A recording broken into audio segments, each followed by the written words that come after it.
மிகப்பெரிய வணக்கம் சுபம் மாரிமுத்து ஐயா அவர்களுக்கு. அருமையான பரிகாரங்களை கொடுத்தீர்கள். அதை விட எனக்கு கயாவுக்கே போய் அந்த பின்ன வைக்கிறது அந்த இதுலேயே ஃபீலிங்லேயே அங்கேயே போயிட்டேன் நான். அந்த அளவுக்கு சூப்பராக விளக்கம் தந்தார். ரொம்ப திருப்தியாக இருந்தது. இந்த இதில் கலந்துக்கிறதுக்கு மிகப்பெரிய நன்றியை தெரிவித்துக் கொள்கிறேன். நன்றி, வணக்கங்க சார். ஐயா, வியாழக்கிழமை அன்னைக்கு முதல் வர்ற விருந்தாளிக்கு சோறு போட்டிங்கன்னா விருந்தாளி அருந்து போயிடும். உங்களுக்கு தெரியுமா? வியாழக்கிழமை அன்னைக்கு முதல்ல சாப்பாடு போட்டிங்கன்னால் கொஞ்ச நாள்லேயே 2 பேர்த்துக்கு மன வருத்தங்கள் ஏற்பட்டு அந்த விருந்து போட்டதோடு சரி, அடுத்த விருந்துக்கு அவர் வர்றதுக்கு ரொம்ப சிரமப்படுவார். வியாழக்கிழமை அன்னைக்கு மட்டும் முதல்ல விருந்தாளி கூட்டிகிட்டு வந்து இலை வச்சு சக்கரை போட்டு முறையாக மாப்பிள்ளை மாதிரி சோறு போடாதீங்க. வியாழக்கிழமை விருந்து ஆகாது.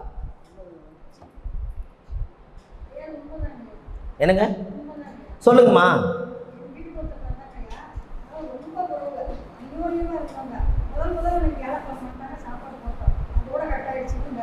சூப்பர், இவங்களுக்கு ஒரு கை தட்டிருங்கம்மா.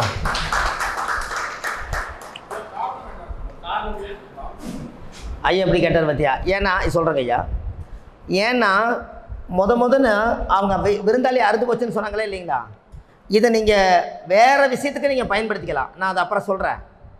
வியாழக்கிழமை மட்டும் என்றைக்குமே, இப்போ நானே ஒரு இடத்துக்கு வரேன் அப்படின்னா, இன்றைக்கி என்ன கிழமை? வியாழக்கிழமை. நான் ஹோட்டல்லே வரும்போது சாப்பிட்டு வீட்டுக்கு வந்துடுவேன். அந்த வீட்டுக்கு போகிறதா இருந்தால் கேட்டால் ஏதாவது கயிறு கட்டிட்டு இன்றைக்கி அதுக்கு விரதம்ங்க இதுக்கு விரதம்னு சொல்லிட்டு தப்பிச்சுக்கணும்.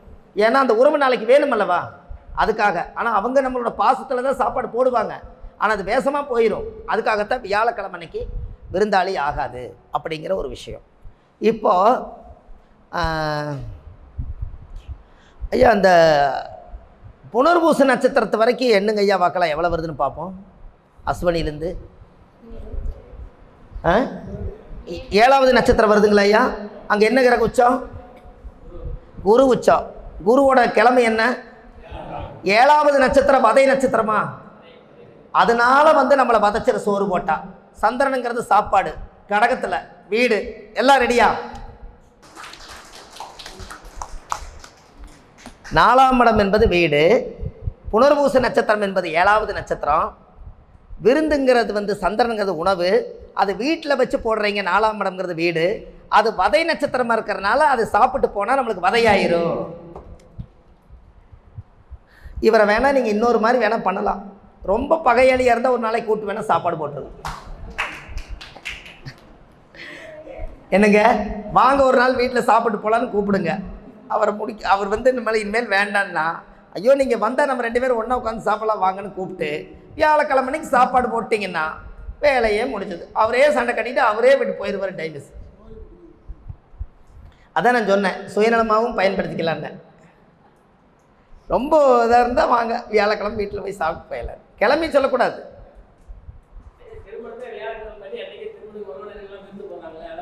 எல்லாமே பிரச்சனை தான். கல்யாணம் மூச்சு போட்டால் கேமரா கூட வாங்காமல் போகிறது எத்தனை? பாயாசத்துக்கு சண்டைங்கிறாரு ஐயா. கரெக்டாக இல்லையே சொல்லுங்கள். வியாழக்கிழமை அம்மா, வியாழக்கிழமை விருந்து கரெக்டுங்களா? ஐயா என்னங்க? ஆமாங்க, சனிக்கிழமை அன்னைக்கு முதல்ல ஒரு வாழும் குழந்தை கொண்டு போய் 10ஆம் இட கர்மராசி அன்னைக்கு கொண்டு போய் பார்க்கக்கூடாது. மற்றதெல்லாம் செய்யலாம். ஒரு குழந்தையுடைய பிறப்பை சனிக்கிழமை போய் பண்ணக்கூடாது. ஏன் அப்படின்னா அது கர்மா. மேசத்தில் தான் ஒரு குழந்தை பிறக்குதுன்னு சொன்னேன். அந்த மேசத்தில் என்ன கிரக நீசம்? அப்போ சனி நீசமானது அன்னைக்கு போனீங்கன்னா அது என்ன ஆகுது? அந்த குழந்தைக்கு எல்லாமே நெகட்டிவாக தானே போகும். சார், அசுவனி நட்சத்திரத்தில் யாராவது இருக்கீங்களா? நல்ல வேலை இருக்கார் சார். அசுவதி நட்சத்திரம் அசுவதி நட்சத்திரக்கார கையில் 90 வாங்கி பூசினீங்கன்னா எந்த ஒரு காய்ச்சல் தலைவலி வந்தாலும் நல்லா போயிடும். அசுவனி என்பது வைத்தியம். அவங்க வீட்டில் கேளுங்க, கருக்கலைப்பு நடந்திருக்கான்னு கேளுங்க, ஆமான்னு சொல்லுவாங்க. ஐயா கருக்கலைப்பு கை தூக்குறாரு ஐயா சொல்லுங்கள். கருக்கலைப்பு கண்டிப்பாக நடக்கும் அசுவனி நட்சத்திரக்கார குடும்பத்தில். அவங்க வீட்டுக்கு பக்கத்தில் ஒன்றும் ரோட்டுக்கு பள்ளமாக இருக்குது வீடு, இல்லாட்டி வீட்டுக்கு பள்ளமாக இருக்கும்.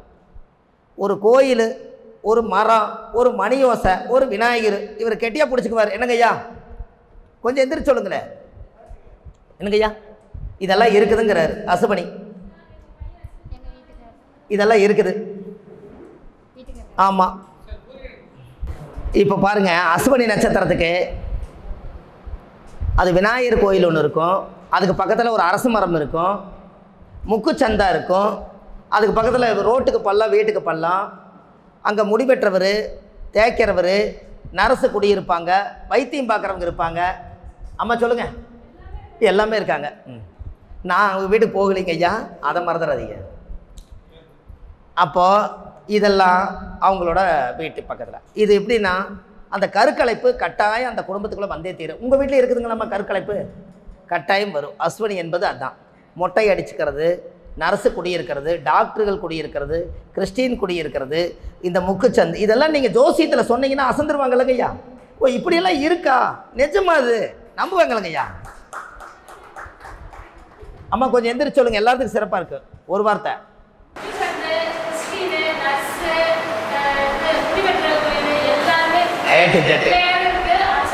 ஆஹா, ஆமாம், உங்களுக்கு ஒரு கைதட்டி இருக்குல்ல.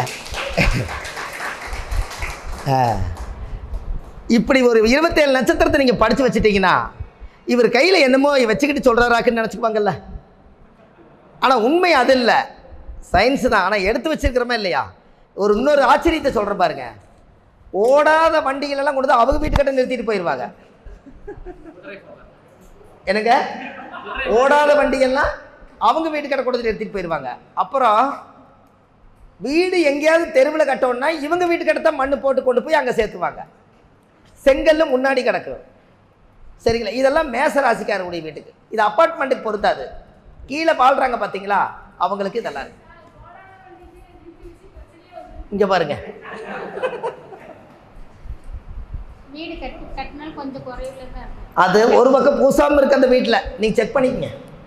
ஒரு பக்கம் போய் பூச முடியாது, ஒரு பக்கம் விரிசல் ஏற்படும். அங்கே பாருங்க, அது இதை விட அப்படிங்கிறாங்க. அங்கே பாருங்க, எல்லாம் ஒன்று தானே, உயிர் இது உடல், வேற என்ன. அப்போ பாத்ரூம் பாருங்க, அவங்களதுல பைப்பில் சொட்டு சொட்டாக ஒழுகிறது.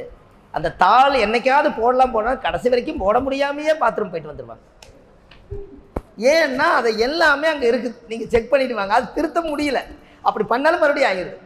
ரொம்ப நாளாக கட்டப்பையில் அழுக்கு துணிகள் நான் கொண்டு போய் ஆசிரமத்தில் கொடுக்கலான்னு நினைக்கிறதெல்லாம் கட்டிலுக்கடியிலே இருக்குது. கிழிக்காத காலண்டர், சீட்டு கட்டு, எல்லாம் அங்கே இருக்கு. இது அங்கே பாருங்க, எதுங்கம்மா அங்கே பாருங்க, ஆசிரமத்துக்கே கொடுக்கணும்னு வச்சுக்கிறாங்களா? அவங்கள நான் இன்னைக்கு தான் பார்க்குறேன். அப்போ சீட்டு கட்டு, கிழிக்காத காலண்டர், 4 வருஷம் 3 வருஷ காலண்டர் எல்லாம் கொடுக்குறாங்கன்னு சொல்லி வாங்கி வச்சுக்குவாங்க. ஆனால் அது ஒரு நாளும் கிழிக்க மாட்டாங்க.